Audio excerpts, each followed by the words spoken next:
Good morning, everyone, and thank you so much for joining me. We are going to shake things up a bit today and talk all things leadership. That has been where my conversations have navigated towards over the course of the weekend.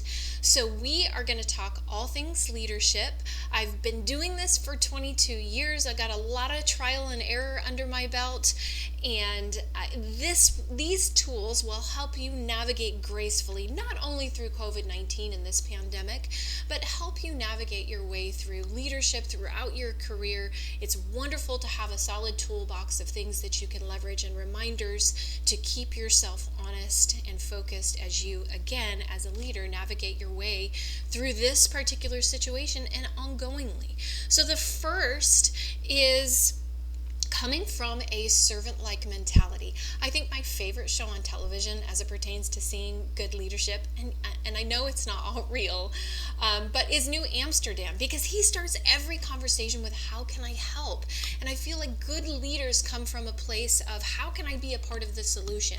How can I help this employee navigate their way through this situation more effectively? Leaders come from a place of servant-like caring for the betterment of the entire organization and the people that they engage with. So coming from a servant mentality, I believe helps fuel the flames of employees and their motivation to work hard on behalf of the organization and on behalf of you. So servant-like mentality. People respect that. The second is check your ego, amigo, because check it out. No one's been through this pandemic before. You don't know everything.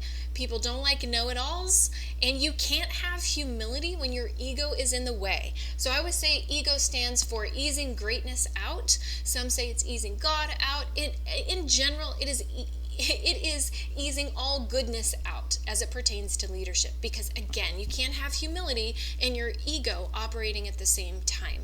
So understanding that you don't know it all, being able to acknowledge that with humility, people are drawn to that. So own it. I've never navigated this situation before, but here are things that I think that we should be doing that will carry us forward. It's okay to say those things, because again, you can't operate with humility if your ego is in the way. So check that ego, amigo.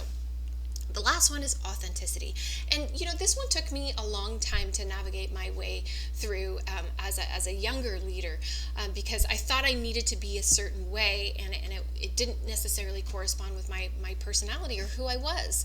And so don't change or think you need to be a certain way. There are all types of personalities of leaders, and so be authentic to who you are, because people can smell inauthenticity from a mile away. They won't be led by it, they don't trust it, they don't respond to it.